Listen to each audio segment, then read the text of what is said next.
Good evening. On behalf of St. Andrew's Lifelong Learning Team, welcome to this evening's presentation.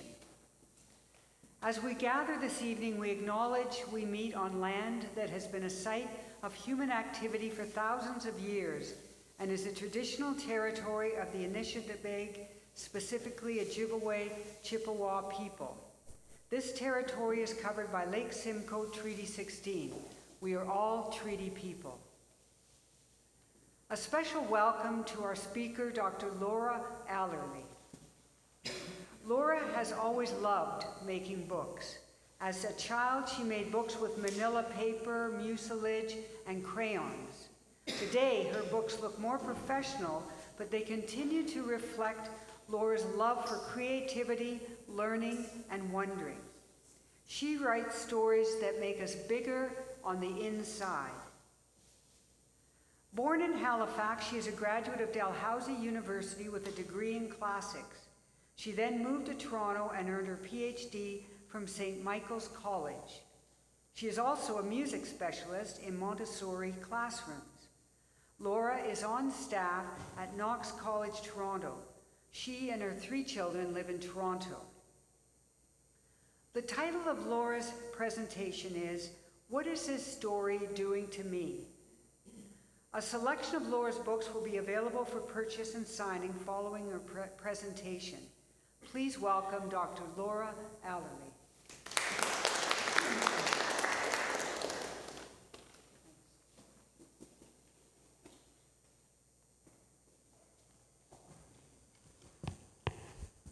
Oops.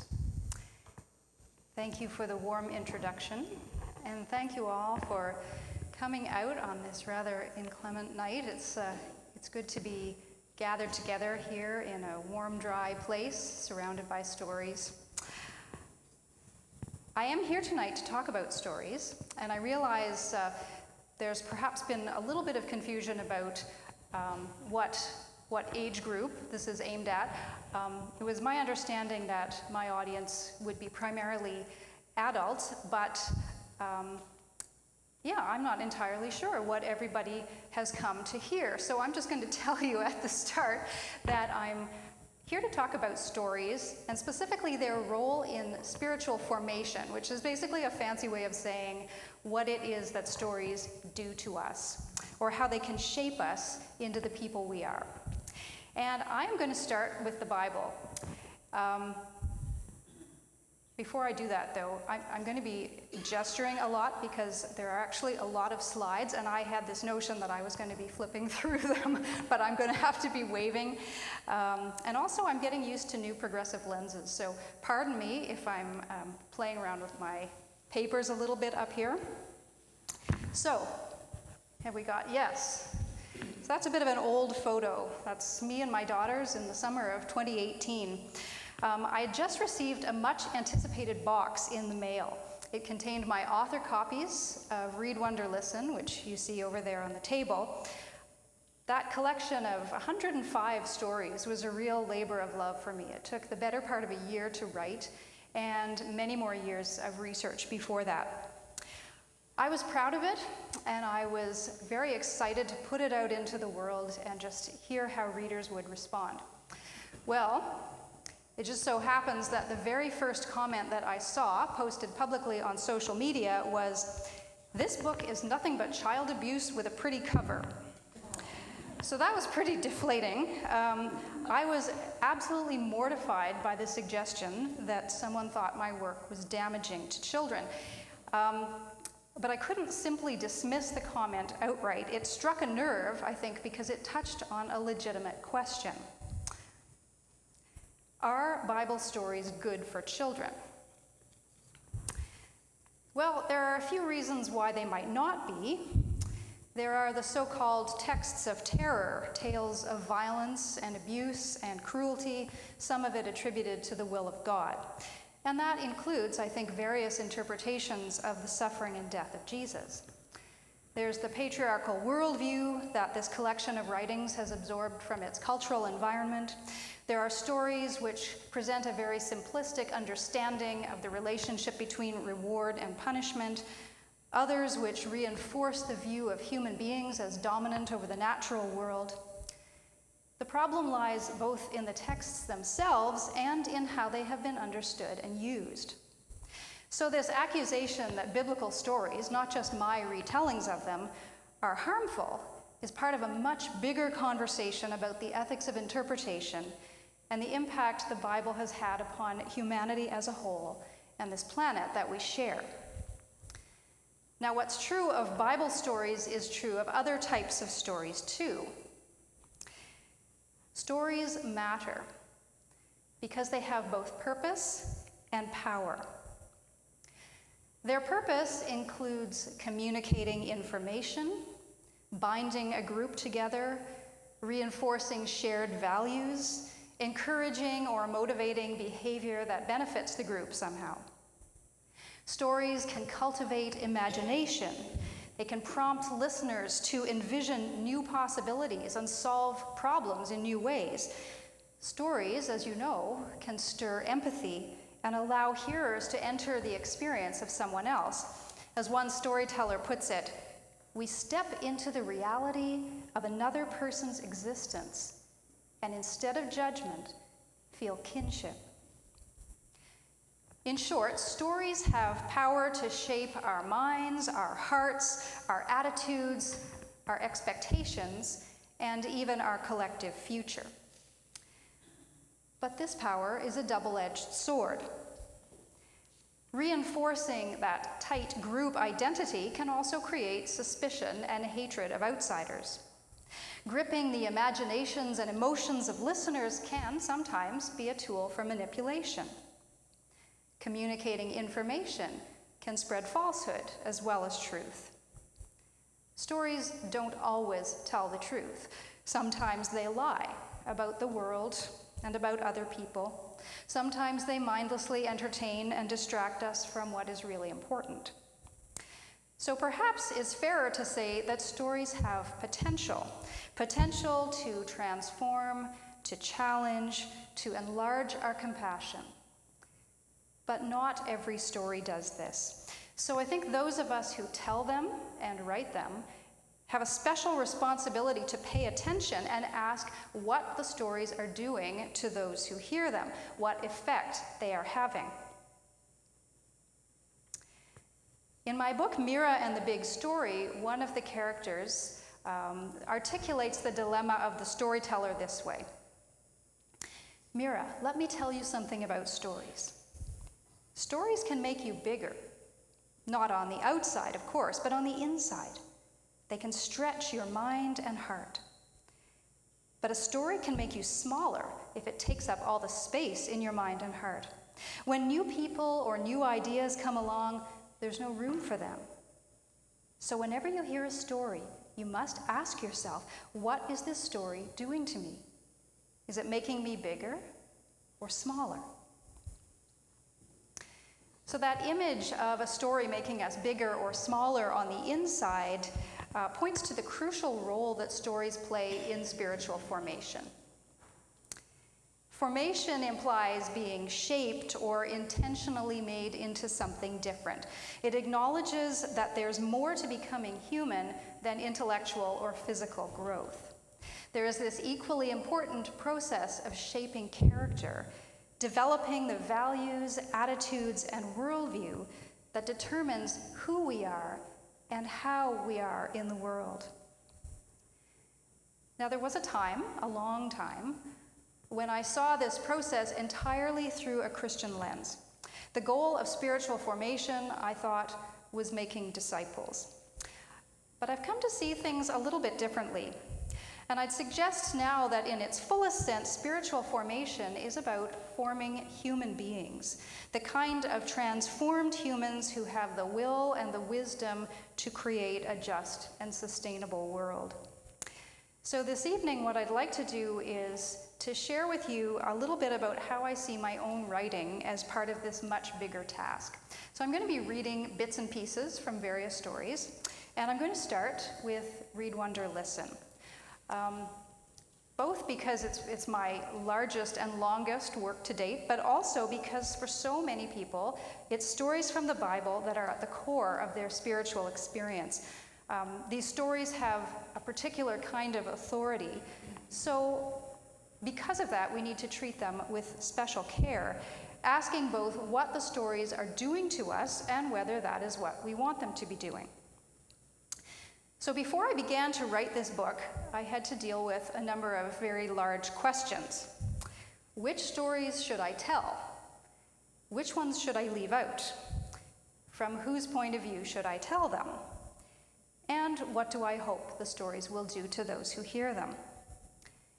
In other words, I needed to establish criteria for selection and a goal for interpretation. Now, usually, when I sit down with children to read or tell a Bible story, I will light the Christ candle, and I'll say something like, "The light of Christ helps us understand what we read in the Bible." That's a simple way of saying that for Christians, it's the words and actions of Jesus that serve as the standard against which we measure what we're reading. So if we happen to come upon a story that is violent or cruel or unloving, we don't just bow down to it and give it power because it's in the Bible. We examine it critically and compare it with the example of Jesus to see how it measures up. And this is not a new practice. I did not invent this. Both Jewish and Christian interpreters recognized long ago that the Bible is so diverse and even contradictory that reading it requires some kind of framework or lens that allows us to view individual parts of it in light of a bigger picture. Within the scriptures, there's plenty of evidence that writers and editors continually challenged and reinterpreted their own traditions in light of new and unfolding awareness. So, for example, consider the book of Job. Basically, that is a stinging critique of the older traditional link between sin and suffering. Or think of the prophetic vision of Isaiah, who has this image of foreigners and eunuchs, the very people declared to be unclean and unholy in earlier texts. All of a sudden, there they are streaming into the temple in Jerusalem. In the New Testament, a good example is the book of Acts, especially these stories of Peter and Cornelius and Philip and the Ethiopian official, who also happens to be both a foreigner and a eunuch. In both of these stories, devout Jewish men are asked to violate their own sacred traditions, to act contrary to the way they have been taught, what they've always believed and practiced, to baptize and share meals with people they have been taught are unclean, and they do it because they're measuring older sacred texts against a new standard. Jesus himself is a model of that kind of interpretive boldness. The first time he preached publicly in his hometown synagogue, he caused so much shock and offense the congregation tried to push him over a cliff. Why? Because he used their own sacred stories to challenge their cherished beliefs about who is included among the people of God. And he continued throughout his life to follow that perilous path, using stories and parables to provoke and to teach and stretch. Jesus acted in ways that brought him into conflict with religious authorities over how to interpret tradition properly. Both the teachings and actions of Jesus were characterized by openness and freedom, a willingness to set aside tradition in favor of compassion, and to transcend older orthodoxies when love required it. So by not hiding this evidence of conflict and change, biblical writers and editors invite us to see the Bible not as a static text that never changes, but as an ongoing conversation. As readers and hearers, we are invited into this process of engaging with, wondering about, and critiquing our own tradition, asking what needs to change, which ideas have been misunderstood, which have grown too small, which need to be stretched in order to conform to the fullness of the divine vision. So when I set out to write Read, Wonder, Listen, I thought of myself as a participant in this very big and very long conversation. Using the words and deeds of Jesus as a model, I determined that I really wanted my stories to be inclusive, universal, truthful, peaceful, open, and loving. Because those are all characteristics that define the life and character of Jesus as I've come to understand it.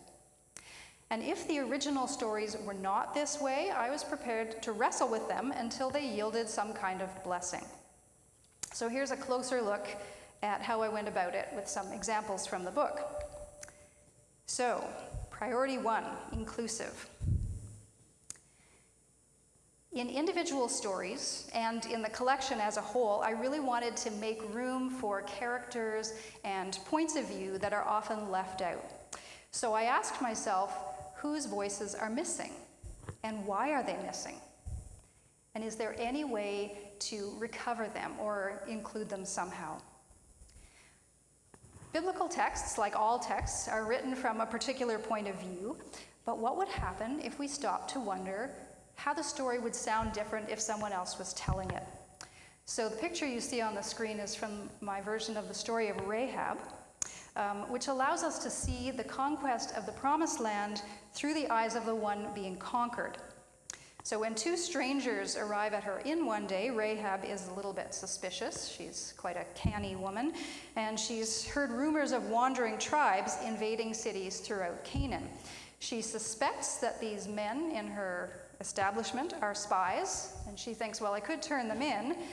Instead, she takes a calculated risk, and she hides them on the roof. When they ask her why she has helped them, she replies, I am a simple innkeeper. I have no way to protect myself from all this fighting. How else can I keep my family safe? Right now, I have power over you, and I have chosen to help you. When you have the power, please do the same for me. Her story concludes with a reminder that the Bible has a definite slant. The people of Israel always remembered Rahab as the one good Canaanite who had helped them in a time of need. Perhaps Rahab would have told the story in a different way. No one knows, because her words were never written down. And on a lighter note, I did have some fun with this question too, of how would the story sound different. So consider these comments that I put in the mouth of the wife of Noah, a character who is normally silent. In my version, she gets to raise some practical concerns. What about food? Have you and God figured that out? Camels and clams and kookaburras don't eat the same things, you know. Come to think of it, why do clams need to be saved from a flood? How long are we going to be on this boat? And who is going to do all the cooking and cleaning and washing up?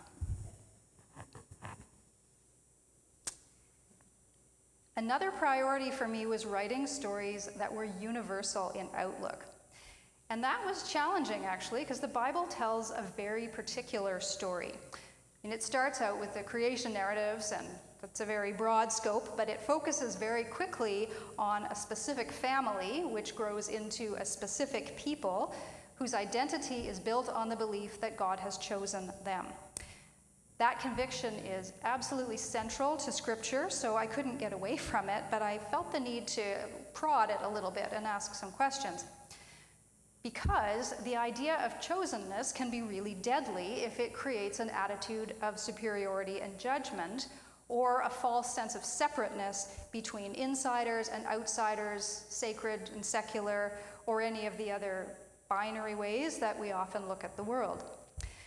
Challenging that kind of dualistic thinking was really important to me personally, because I believe that a healthy spirituality really needs to be grounded in awareness of our connectedness to one another and to the whole cosmos. So the first thing I did was to frame the entire collection with stories about oneness. So it opens with creation stories that present human beings in their ideal state as one with each other, one with creation, and one with God. Even after things fall apart and they begin to perceive differences, humans still retain a little bit of this memory of how things used to be. So no matter how hard things got or how broken they felt, they always had deep inside a glimmer of hope for something better. Now, when I came to the covenant with Abraham, I chose to interpret chosenness in terms of responsibility rather than preference or privilege. Abraham and his descendants are chosen for a purpose, a universal task, which is ultimately for the benefit of all people. Now, in some places, I could not come up with any way to draw a universal theme out of the original form of the story. So in those cases, I really challenged the message of the text. And a good example of that is in the story of Exodus. After the Hebrews safely cross the sea and, the floodwaters pour back in on the Egyptian soldiers, I invented a conflict between Moses and Miriam. Oh, yeah, there they are. Because, of course, that's that famous passage where Miriam has that long song about God has thrown the horse and rider into the sea. She just exults over the destruction of the Egyptians. Moses was troubled by the wild joy he saw in Miriam. "Remember," he said to her, "I grew up among Egyptians. They were my family and friends. They are people, too. Maybe God is weeping right now because so many Egyptians have died." Miriam did not want to hear this. "My heart is not so open, brother," she said. "I hate the Egyptians. Why would God weep for them? You told us we are God's chosen people." Moses sighed. He had no answers, only questions. Does God have favorites? Is that fair? Why would God choose one people over another? When one group hurts another, does God always take the side of the hurt ones? Is it ever right to hate, even when you have been hurt? Maybe, thought Moses, being chosen does not mean we are the favorites. Surely we are not the only ones God loves.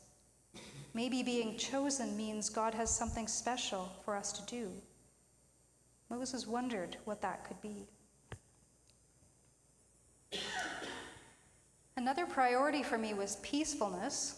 I really didn't want to glorify violence, and that made it, frankly, really hard to handle certain portions of the Bible, especially the conquest narratives.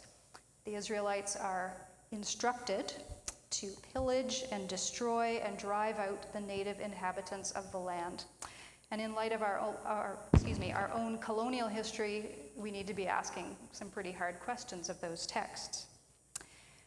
Rather than try to avoid the stories, because frankly there is no avoiding them, I decided to confront them, and to confront them with other pieces of scripture. So here's an example from the story of Joshua. When the people of Israel came to the land that belonged to the descendants of Esau, they passed through quietly. Esau was, in some distant way, family, but the others were strangers. Maybe that made it easier to take away their land and homes. Did Joshua ever think about the Canaanite farmers who planted the fields and tended the vines and cared for the trees? Did the warriors of Israel ever wonder about the people who built houses and city walls to protect their families? Did they ever imagine what it would be like to lose everything you have worked so hard to create? The narrator then goes on to name the contradiction that's present in the Bible itself. Wherever they went, the people of Israel carried with them the ark containing the ways of God. Do not kill, do not steal, do not want what other people have. As they moved through the land of Canaan, fighting and killing and taking what they wanted, did they ever stop to ask whether this really was the best way to love God and love people? It took a long time to learn to see things differently. This illustration here is from the story of David and Abigail, which doesn't always make it into children's Bibles, but it's such a great story. And Abigail is this wonderful character. So I got to tell it in a way that acknowledges the effect of warfare on women. So Abigail intervenes in this conflict between David and her husband and says, "These men are so proud. They would rather pick a fight than swallow an insult. And who will suffer then? Will revenge make things better? No, it will only cause a bigger fight. And who will get hurt? Me and my children and my animals." And she says to David, "I believe it is God who stopped you from striking back too quickly. God has opened up a new way, a way of peace." And David is convinced by Abigail. For the moment, the narrator admits that the change may only be temporary, but hopes for a different future in the long term. Who knows whether Abigail really changed David? He never gave up being a warrior. Maybe in such a violent world he had little choice. But he was an artist too. As he plucked the strings of his harp, perhaps he thought about Abigail and the way of peace. Perhaps the dream of it came out in some of the songs he wrote. And maybe someone else heard those songs and was moved, even many years later, to choose the way of peace. I wanted my stories to be truthful. What do I mean by that? I mean, I wanted children to be able to read them and recognize their own feelings and experiences in those ancient words. I wanted them to develop the habit of wondering, where am I in this story? Where does it connect with my life? Now, figuring that out is the work of the child and the spirit, but I like to prod the process along a little bit, sometimes by putting questions in the mouths of characters, sometimes just kind of inserting them in the narrative. For example, in the story of Cain and Abel, I talked about sibling rivalry and jealousy, and how siblings can be both the same and different. Here's a little bit. Sameness, difference. So much depends on what you choose to see. Cain and Abel argued sometimes, as brothers often do. Who was the favorite son? Who was smarter or better looking? Whose work was more important? Who did God like better, shepherds or farmers? Why does it have to be one or the other? Abel asked. God is both gardener and shepherd. Maybe God loves both the same. But envy starts to chew at Cain. Why was Abel so special? Why was his gift better? Why did God like him best? Why was everything so unfair? God said to Cain, "Why are you so angry?" Cain did not answer. "Be careful, Cain," warned God. "You are not seeing clearly. Do not blame me or your brother. Your anger is inside you. It is like a wild animal waiting to spring. If you do not control it, it will control you." Now, while we're on the topic of truthfulness, I have to acknowledge that sometimes it is the hardest texts that actually generate the best conversations. Now, having said that, there were a lot of stories that I left out because I just felt that either they were tangential to the main biblical narrative or they were just too violent or too difficult. But if I could just have the next slide. So not long ago, I was reading through my own children's Bible, and my daughters came in and they were kind of hanging over me and looking over my shoulder, and they saw this picture, this rather grisly illustration, and they said, "Whoa, like what story is that?" So I realized I had never told them this story. So I told them a little bit about Absalom and his rebellion against his father, King David, and then I started to read the story out loud. And I came to this moment in the story where Absalom, who's there, helplessly dangling from a branch by his hair, is repeatedly stabbed in the heart by an officer loyal to David. And my daughters burst out in this kind of shocked and nervous laughter and said, "You read this when you were a little kid?" And I said, "Well, yeah, actually I did." But then after I told them more, of course my daughters are quite a bit older, After hearing how David learned about the death of his son, one of my daughters said, "I wonder what it would feel like to be betrayed by your own child. I wonder if David ever wished he'd done something differently. I wonder if he ever wished he'd reached out sooner, if it would have made a difference." And we ended up having this long and really interesting conversation about stubbornness and betrayal and forgiveness. And it's a conversation that I'm sure wouldn't have happened if it hadn't been prompted by this very difficult story. There's a book by Amelia Richardson Dress, beautiful book called The Hopeful Family. And in it, she describes how she once presented the story of Noah's Ark to a group of younger elementary school children. And when they got to the end, one of them exclaimed, "This doesn't make any sense to me. Why would God destroy the whole world? Why do animals have to die just because people weren't good?" So that comment led to a very deep conversation about historical accuracy, whether God actually causes bad things to happen, how people experience God in difficult times. And one of the children reflected, "I think the point of this story is to make us ask this question. That way we can do better than the people in the Bible."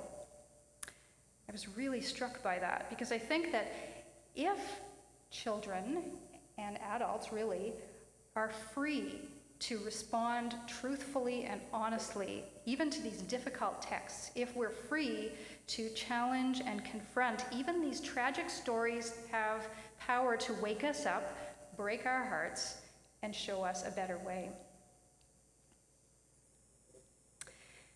So I hope you have the sense already that I really wanted my stories to be open and spacious, in the sense of leaving a lot of room for wondering and reflection. I like a lot of kind of white space where there isn't anything, because it allows room for honest engagement, which I believe is essential to genuine spiritual formation. And as I've said before, sometimes I prompted this by asking questions directly, and sometimes I just tried to tell the stories in a way that would encourage children to ask their own questions. So here's an example from what for me is one of the most difficult stories in the Bible. This is how I envision Abraham's response when God tells him to sacrifice Isaac. Abraham thought he knew God. After all those years of listening and following, he thought he understood who God was and what God wanted. He trusted God. But then it all fell apart. Terrible words crept into his head, the command to kill his son. Abraham was shocked. Where had this thought come from? Was it really God speaking? How could it be? It made no sense. Of course, in the original story, Isaac is silent, but I figure his terror was surely equal to that of his father, so I echoed the same words as I imagined his thoughts. Isaac thought he knew his father. All those years of hearing the story of the promise, being told how special he was, how long awaited and dearly loved, he thought he understood who his father was and what he wanted. He trusted Abraham. But now it was all falling apart. And I could not ignore the mother in this story, so I added some questions about Sarah. What did Sarah think? Did Abraham ever tell her the whole story?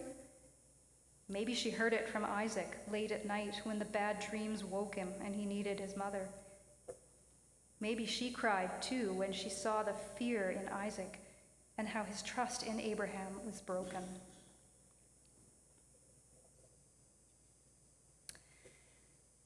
Above all, when handling these sacred stories, I wanted to keep in mind a very old piece of advice. Augustine, a North African bishop in the 4th century, once said that the purpose or the goal of the entire Bible is to deepen our love for God and for our neighbors. So if biblical texts or our interpretations of them do not do this, we need to go back and read them again in a different way. And I think that's a very wise piece of advice. And when I saw this cartoon, immediately thought of Augustine. So, when I finished writing Read, Wonder, Listen, I really hoped that this book would have a positive effect on readers. I hoped it would encourage people of all ages to ask good questions and wonder deeply. I hoped it would stretch hearts and minds and make people bigger on the inside. And I still hope this. But more and more, I'm convinced that as powerful as they are, biblical stories on their own are not enough. Shaping the kind of human beings this world needs requires other kinds of stories too. In the words of the writer Judy Canato, today in a global world, we can no longer be defined by tribal or ethnocentric consciousness. The we that once involved only our own clan has now evolved to include the whole of creation. Even as we are indebted to the old for its foundation that has enabled us to move to a new place, with each move into deeper consciousness, there are aspects that we reject because we can now see what we could not see before. We need new stories because our awareness has grown. We can see the intricate web that connects us to our environment. Now we can see that we are part of the material world, not its masters. Now we can see the catastrophic effects of a worldview that treats nature as something to be controlled, manipulated, and consumed. Now we can see more clearly that all human beings, all living things, the rest of the cosmos are quite literally made of the same stuff. There is no us and them. So how can we see all of that and not be changed by it? I really resonate with the words of Brian McLaren. This comes from his newest book. He writes, "A new question of human identity now overshadows older questions of religious identity. What kind of humans do we need to become?" And I think that is the question for me that informs my own vision of spiritual formation, and it also shapes my vocation as a writer. It shapes how I handle sacred texts from my own tradition, which I've tried to illustrate here, and it also shapes my new creative work. So in the time that remains, I just want to give you a kind of a whirlwind tour of some of what my most recent books have had to say about what kind of humans we need to become. Now, some of you may have read these, and this will be old news to you, but if you haven't, it's kind of a very quick walkthrough. So what grew in Larry's garden is about a little girl called no, it's not. A little girl called Grace and her neighbor Larry, whose garden seems to her like one of the wonders of the world. Wherever she can, Grace helps Larry out with the watering and weeding, pruning and planting, hoeing and harvesting, and solving problems like slugs in the lettuce. And Larry assures Grace that all of this labor is going to be worth it. "This is important," he tells her. "We're not just growing vegetables."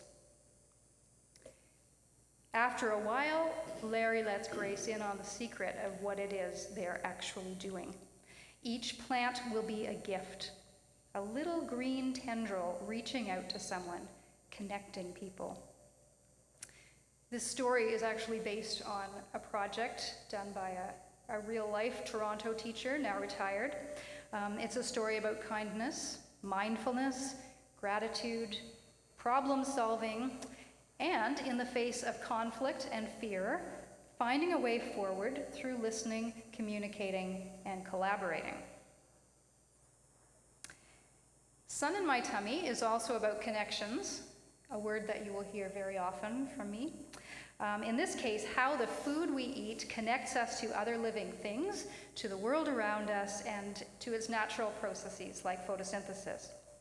So the story begins in a place that I find very relatable, a little girl struggling to get up in the dark.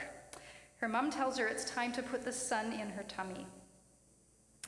So beginning with a bowl of porridge and blueberries, we travel from the kitchen to the garden, to fields, to earth, to sky, to see how hidden inside every bite of food is everything else that made it grow. Inside everything, if you look deep enough, you will find the sun, warm-hearted, generous, giving. As Thich Nhat Hanh once said, inside this plate of food is the whole universe supporting my existence. So Sun in My Tummy, yes, it's a book about science, but it's also a celebration in a poetic way of the intricate and beautiful web of interbeing. It's about finding delight in our amazing world and how it works, and recognizing how everything fits and belongs together, including us. Now, another book that I was writing at the very same time, there was Sun in My Tummy and Breathe.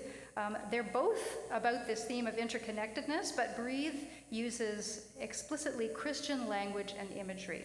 So in this book, it's the spirit that is the energy that connects all things and is at work in these natural cycles of life, death, growth, change, and transformation. We are all like cells in one body, growing and changing, part of something bigger. The same Spirit breathes in all of us. The Spirit that was in Jesus is in us too. We are his body now, his way of being in the world. Whenever we choose kindness, make peace, live gently, show patience, feel joy, give love, Jesus is there, always. The Astronomer Who Questioned Everything is a picture book biography about the 19th century American astronomer Maria Mitchell. As you can guess from the title, curiosity and critical thinking are both key themes in this book. Maria Mitchell has a lot of qualities, I think, that make her a really, not only a really interesting person, but a great role model. She's got kindness, simplicity, determination, discipline, persistence. But I think the thing that attracted me most to her was this: she has a really neat combination of intellectual rigor and open-mindedness. She questioned everything, both in the sense of being universally curious, like just wanting to understand everything, but also in the sense of wanting to examine the evidence, not just taking anything on somebody else's word. So when she was confronted with new knowledge, Maria didn't cling to or immediately defend her own beliefs. She would examine the evidence objectively as much as possible, and then if she found that the evidence was good, she would actually deconstruct what she had believed and rework it in pursuit of truth. And that's a really scary thing to do. And I think that attitude arises partly from the scientific method, but I suspect it owes something to her spiritual formation as a Quaker as well. Here's a scene from the book. When she walked on the shore or sat on the roof, Maria looked outside herself. But once a week, she went to the Quaker meeting house where she practiced looking inside too. It was quiet there. No music, no preacher, no candles, no colors, just silence. When she sat still, her swirling thoughts settled like tea leaves at the bottom of a cup. Then she could see clearly.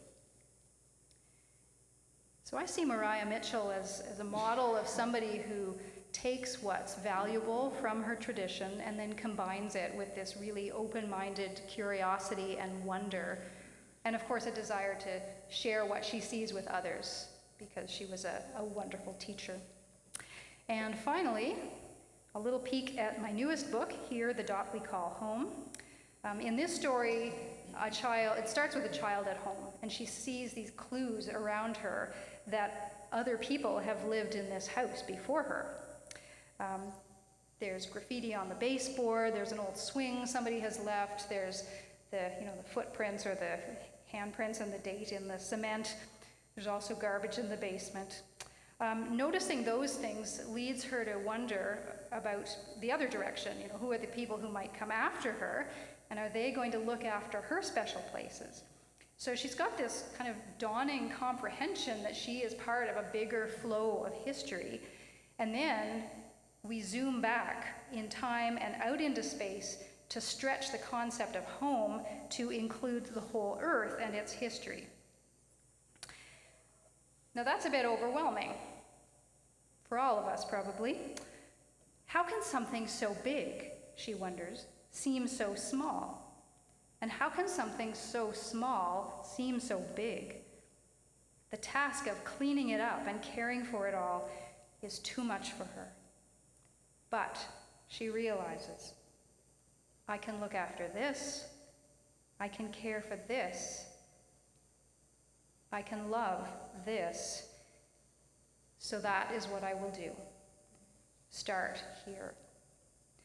And of course, in doing that, she's not alone, but she's part of a community that is already at work and making a difference. So here is a book about stewardship. It's about being both a descendant and an ancestor. It's got a lot of indigenous wisdom and making decisions now, mindful of how they're going to affect generations into the future. Mostly, though, here is a book about love. Love for this planet we call home, and for the particular places that are really dear to us. As Stephen Jay Gould once said, we will not fight to save what we do not love. So in the beginning, I said that stories have power to shape us and the reality that we create. What is spiritual formation if not the shaping of human beings to their greatest potential? Throughout history, stories have served to reinforce belief systems and behavior that benefits the community. So my hope, my dream, I guess, is that by enlarging our understanding of community to include not only all people, but the whole intricate and interconnected cosmos, we will choose and tell stories that help shape us into people who can perceive the sacred in one another and in this universe that we share. And maybe then, our sacred stories will join hands with new stories and pull us beyond older ways of thinking to embrace a cosmic vision, a story big enough for everyone.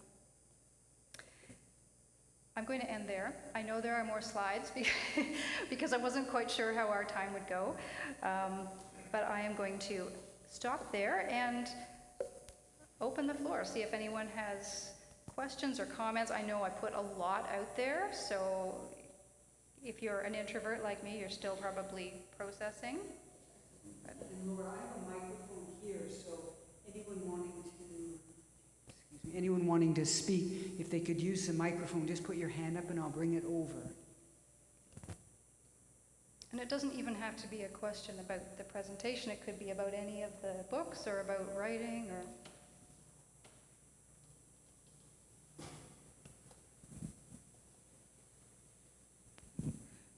I'm sure, Laura, that there's a lot of you, or little bits of you in each one of the characters of the book. But in particular, I was wondering about Mariah Mitchell, whether that was fashioned after someone you knew or whether it was largely autobiography. Well, it is a picture book biography, so I did a lot of research and I really tried to be faithful to what I learned. Am I still on? Faithful to what I learned about Mariah Mitchell, but I won't deny that, like there's a lot about her that I resonated with personally. In an early draft of the book, it starts out with her being a collector.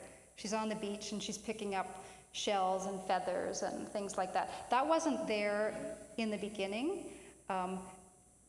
I added it because I thought, well, for one thing, I thought it was true to her character, and I also thought it was a kind of a relatable thing for kids because that was totally me.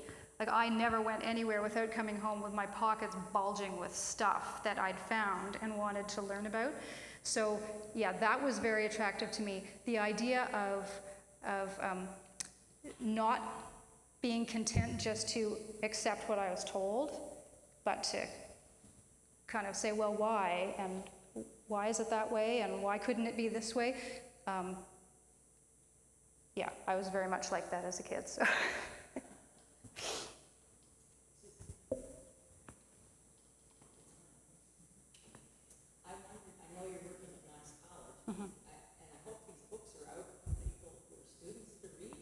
They are actually. Okay, because I know that, I mean, where I grew up too, I couldn't ask any questions. I just sort of accepted all the stories, especially the violent ones. It made no sense to me, but I was told never to question it. And now I've been questioning for quite a while. So I really appreciate, they're deep. I know that you wrote them for children, but as far as I'm concerned, a lot of us who are adults need to read these. I really appreciate it. Thank you for what you've done. And you told me that you're not responsible for the illustrators. That's amazing to me, your process of how you write a story, especially a picture book, and you can't pick somebody to paint the pictures or draw them, but I like them great. Thank you so much. Thanks, Carolyn. Yeah, I think a lot of people are surprised to find out that the author has no say in who illustrates the books. And I feel so privileged to have worked with the illustrators I have. I love watching their process, and I've got a couple of books underway right now, and the roughs are starting to come back, and in some cases the final art, and it's been a humbling learning experience for me. I was saying to you earlier that when I first started, I kind of thought of the illustrator as the one who does the little icing on the cake. That is not how the relationship is at all. We are equal partners, and there's so much interpretation that happens through those images. And it's changed the way I write too. I write with more of a consciousness that, I need to leaving space. I need to leave space for the illustrator to read and interpret this story their own way. And sorry, you said a number of things, and I just wanted to follow up. Yes, at Knox College Library, we do have a growing picture book collection. And sometimes people will come in and say, why are there kids' books here? But really, when you think about anybody who's involved in faith formation, spiritual formation, whether it's sharing a book in a liturgy, like in worship on Sunday, or at home, or in midweek groups. And actually, a lot of my books are used in adult groups to kind of, as a gentle entryway into some difficult topics, and then they kind of open up the discussion. I think picture books have a lot of potential.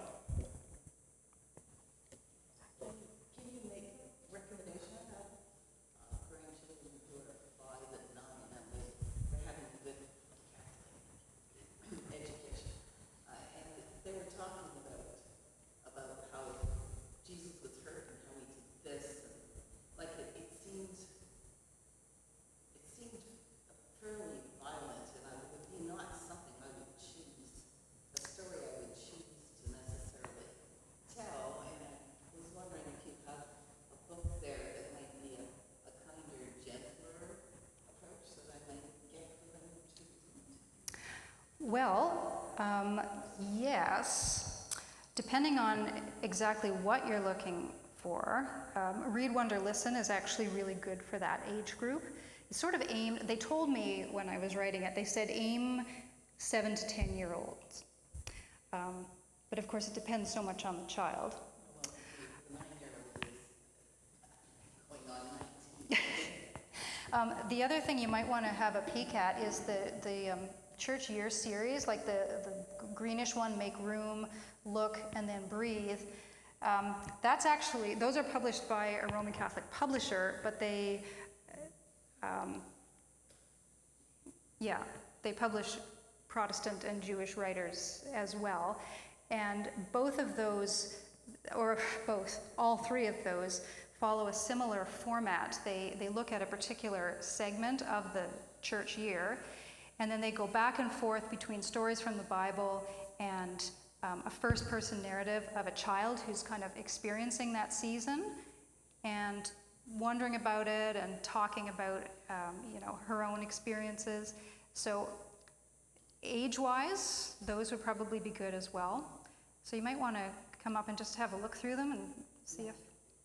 No, there was something else that I was reading in the paper about this whole business with in Iran with women and hair. Mm-hmm. And this one woman was writing that when she was a child, the religious educator, just her hair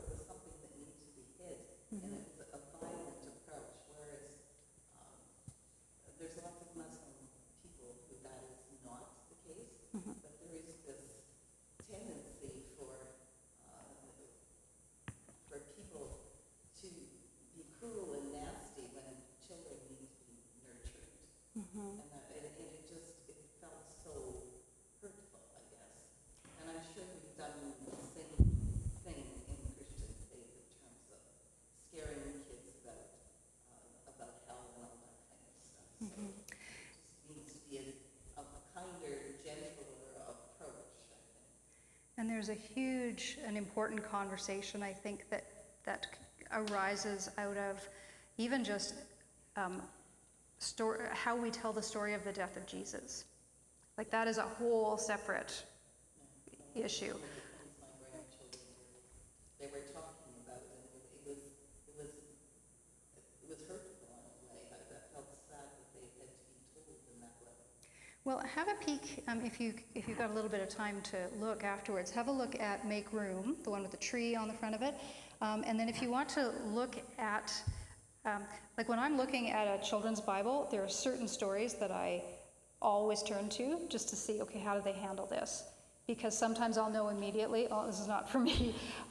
So take a look at the stories around Good Friday and Easter, and you can kind of get a sense of how I've dealt with them, and it might be a different perspective for your grandchildren.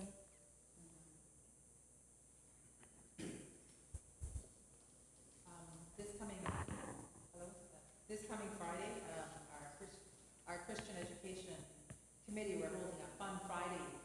It's an intergenerational event, and we're encouraging Halloween theme. But the event, rather than focusing on the Halloween, like ghosts and goblins and all that, it's focusing on confronting our fears. Mm-hmm. So we're celebrating Halloween because we have God journeying with us, and we can confront.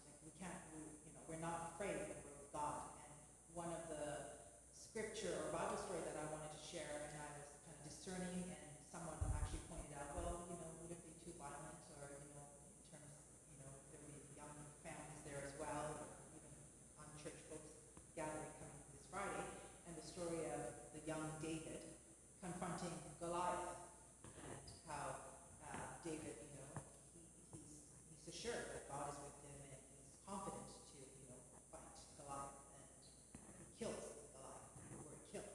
So my question is, how would we, bring up this wording, or this kind of, there's tension. I just want to... But at the same time, you've given me this opportunity for me to go ahead. Like, I'm empowered because you've given me the word. You said make room, right? Yeah. Have discussion. Yeah. No. So that's giving me that assurance that this is God's word, and we need to tell the story. No, I think you can tell stories like that. But again, leave a lot of space for wondering. I'm just looking for. Oh, you have it in there. Yeah, I do. I just wanted to read you since I just love to kind of. Just a minute. 93.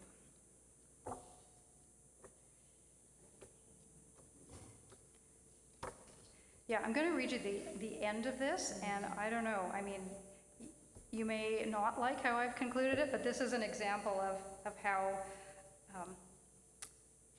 Okay, I'm just going to read it. Okay, so I start out. In the days when Saul was king, the people of Israel were at war with the Philistines. The greatest of the Philistine soldiers was Goliath, a giant of a man. His legs were like tree trunks and his javelin like the mast of a ship. When he came out of his tent, the sun gleamed off his armor. He looked like a statue of some Philistine god, larger than life. And of course, he's presented as the big bully. I may be young, argued David, but I am quick and brave. When lions and bears have run off with our sheep, I've chased them down and taken lambs right out of their jaws.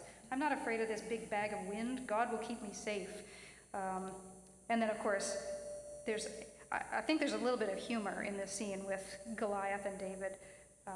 When Goliath saw David coming with his shepherd's staff in hand, he shouted, "Are you serious? Do you think I'm a wild dog you can beat with a stick? Come closer and I'll snap that twig and snap your bones while I'm at it and pick my teeth with them." And then Goliath is raging and David is standing still. And anyway, of course, then he kills Goliath.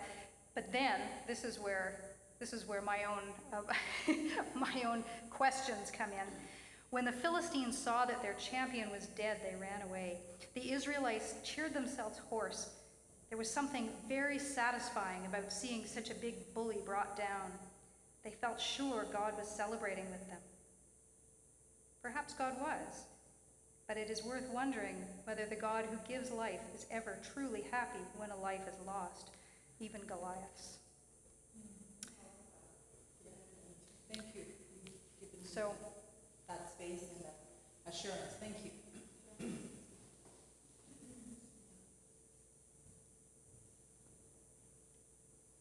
My name's Gillian McLean, hi Gillian. named son of John McLean. I always think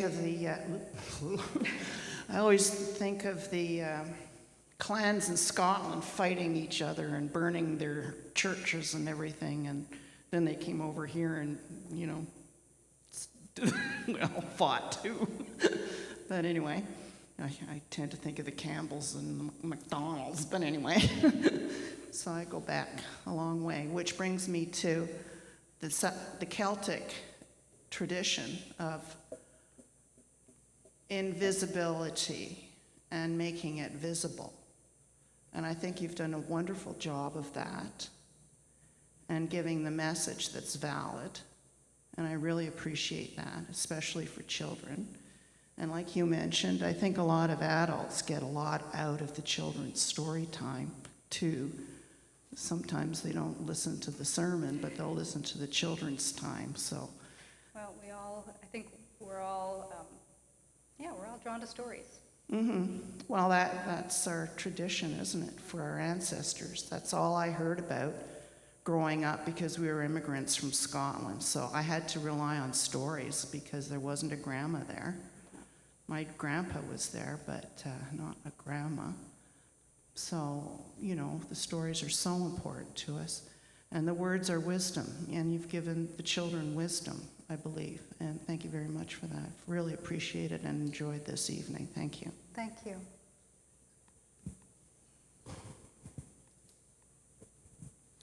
Well, Laura, you told us the first response you read from about read, wonder, listen.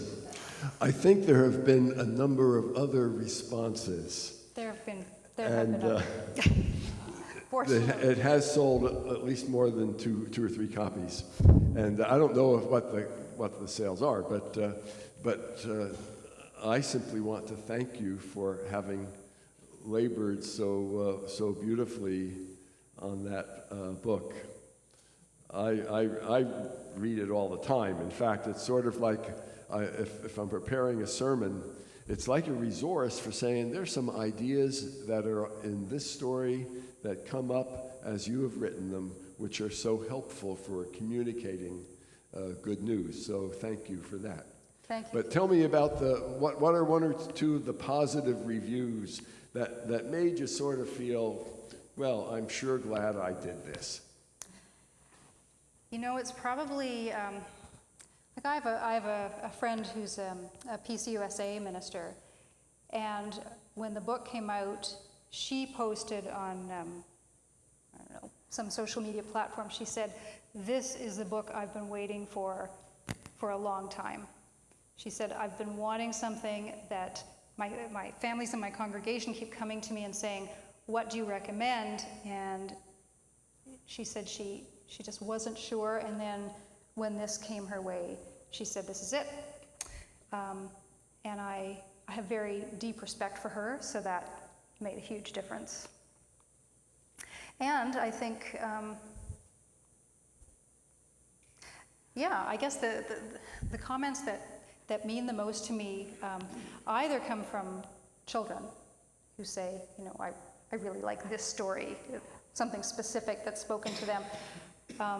But I also really value adults, including clergy. You're not the first clergy person who said to me, I keep this on my shelf because it just gives me a slightly different perspective that I might not have had otherwise. And even just that little twist will sometimes be an entryway into a sermon, meditation, So, thank you. And I really am over that first comment, but it did sting when I read it. I thought, oh my goodness. Maybe it was sent to you so that you would contemplate. Well, I've contemplated, yes.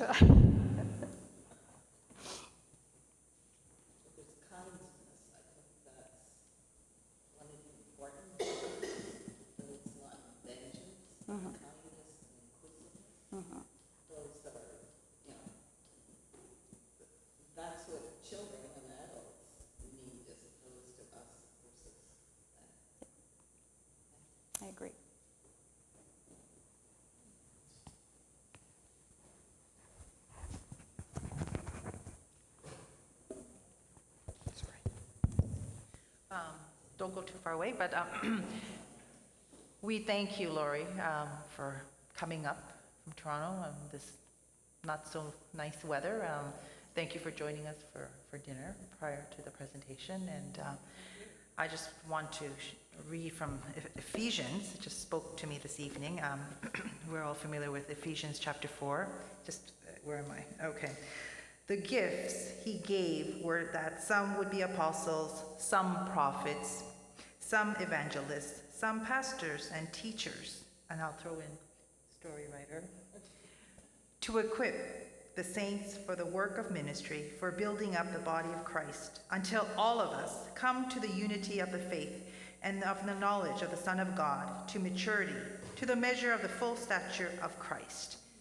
And I just wanted to share that passage. Your gift is wonderful, and I continue that you do further sharing God's words and further God's kingdom, especially for our youth, our children, our young family. Thank you.